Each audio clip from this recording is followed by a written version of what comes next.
Hey, what's going on, guys? Double 18 Set Shadow here.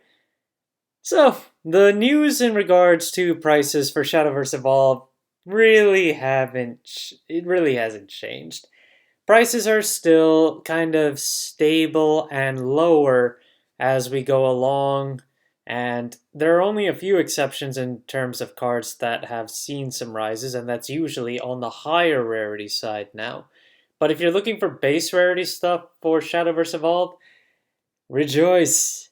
Lots of them are about as low as they used to be, with a few cards that have just kind of stabilized at higher prices, but at the very least, there are lots of quantities available to the point that they're not skyrocketing anymore. But the same can't be said for high rarities that seem to be taking off. And one of the bigger ones that I noticed is the super legendary version of Cerberus, which is currently at $40 right now for its base listing and 9 listings left, but its market price is currently $34.02. And then before we go into more detail of that, just taking a look at some of the other variants, you've got the regular legendary version for about 15. You've got the super legendary of the Evo, which is just over 17 for both its market price and its base listing. Then you've got the Evo version, which is 621 to start, lower than its current market price, and lower than it used to be at around 8 to 10 beforehand. But when you take a look at the Super Legendary, in terms of sales, the trend is upward and has been selling for closer to $40 as of recently. It was only closer to the beginning of the month that you were able to pick this up for less than $30, and it looks like players just snatched those up, leaving nothing but $40 plus listings. So if you want super legendary Cerberuses, they're back to their higher price range, so you might have to wait for a little while and hope the hype dies down. John the Arc, looking at this one is down in price for its base legendary and even its super legendary. The market price of the super legendary on this one is just over $30, but its base listing is now $20. So I would attest this to Haven being one of the less popular decks to play in the format, but ultimately John Dark did sell over 30 before, so yeah. But when we look at the regular legendary, that's under $10, and if you want the Evo versions, it's basically $1 if you want to pick up the regular one, and if you want the super legendary of the Evo, that's just over $4 right now for its base listing, and the market price is almost 5. Of course, if you want the ultimate rare of the Evo, that one's also down in price, surprisingly. 20 listings too, but its base listing is now 86. I was talking about how this card was the one card that was getting bought out so readily before, and now this happened to it, which is interesting to see.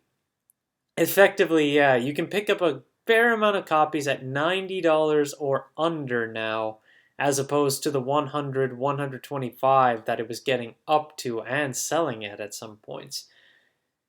Well, the market is flaky, so can't really say where things go sometimes.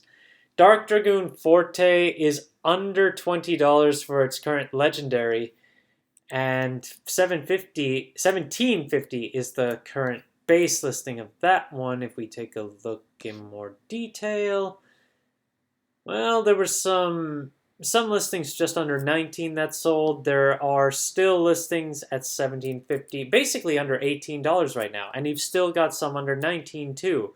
So Forte has gone under $20 for a good amount of quantities now. And when you look at the ultimate rare of the Evo version, we're looking at 110 right now for its base, and then 10 listings on top of that. The Evo is still incredibly cheap to pick up, where we're looking at 190 for the base listing, so basically a $2 card for the Evo. And then if you want the super legendary of it, it's just under $7 for its base listing, and the market price is under $9. The super legendary of the regular version of Forte is also going down in price in terms of listings. Market price is still just above 50, but it's 46.69 if you want to pick up the super legendary at base right now. Then we can take a look at some premiums that also have very low rarities, like Sorcery Cash, where you can see that there are two bronze variants. One is from the starter deck, and one is from the booster pack. But of course, the one from the booster pack is far more easily accessible than the one from the trial deck. I just keep saying trial deck. So there's no reason to buy into this one. You might as well just buy into the one from set 1, given it's much cheaper and exactly the same card. But if you want the premium, it's down. The base listing is now $4 and has been selling for $4 for the last few days. But there are a lot of listings just around $4 now, whereas this used to be closer to 8, and I think it even exceeded 10 at one point. Let me see. At some point, it actually hit just over 10. So, yeah, it's down in price for its premium, which is its high rarity. So, not a bad time to pick this up, as this may see play as we continue to go along formats. Fairy Circle's another one to take a look at now that the premium version is under $2. I mean, this is a pretty iconic card, at least coming from the original Shadowverse, so having the premium version of this just feels good to me. But when you take a look at the variants that are available from the starter deck and the booster pack, both of them are under $1, and then the foil premium right now from the booster pack is under $2 for the base. So not a bad price if you want to pick up the premium and bling out your Forest Craft. You've also got Blazing Breath for Dragoncraft, which this is another one where you might as well buy the booster pack version because the starter deck version is unreasonably more expensive in comparison. But when we take a look at the premium for this one, $3 right now, and the market price is just over that. Probably not a bad price in my opinion. A lot of premiums are pretty cheap, and yeah, honestly, I need to do a more in-depth analysis on just how premiums go, because it's actually kind of interesting to see how low some of these are and how many quantities that there are of some of them. Dire Bond is a card that I haven't really covered before. This is an Abysscraft draw engine card, and currently only has the one variant, but it's available for, let's see, most of the quantities are available for over 75 cents, but there is one listing at 30 cents with 5 copies, and then most of them end up going to $1 afterward. So just keep that in mind, that if these low-end listings do end up selling out, it's basically closer to $1 in terms of overall value. It is a gold card, so being at $1 is not unusual overall. Although I say that, but lots of the golds that are existent in this game right now are still under $1 anyway. And then you've got Prism Priestess, which is currently 40 cents base for its regular, 20 cents base for its Evo.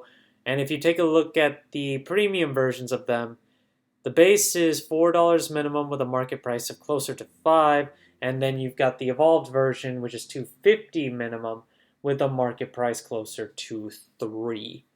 And this one is effectively a staple in Havencraft, given that it searches you out amulets. And to wrap up the day is the stubborn token that will not go down that far, Otohime's Bodyguard. While this card has dropped from its bigger highs of over 2, it's still 190 with shipping and handling added to make it closer to 3, but most of the listings available now are just under $2. So this card is still the most expensive token that you can pick up in the format. Despite the fact that right now Swordcraft is still supposed to be one of the cheaper decks that you can build, but hey, reasons are reasons. I don't know what else to say about that. Thank you guys for watching. If you liked the video, please like and subscribe if you haven't already, and I will see you guys later.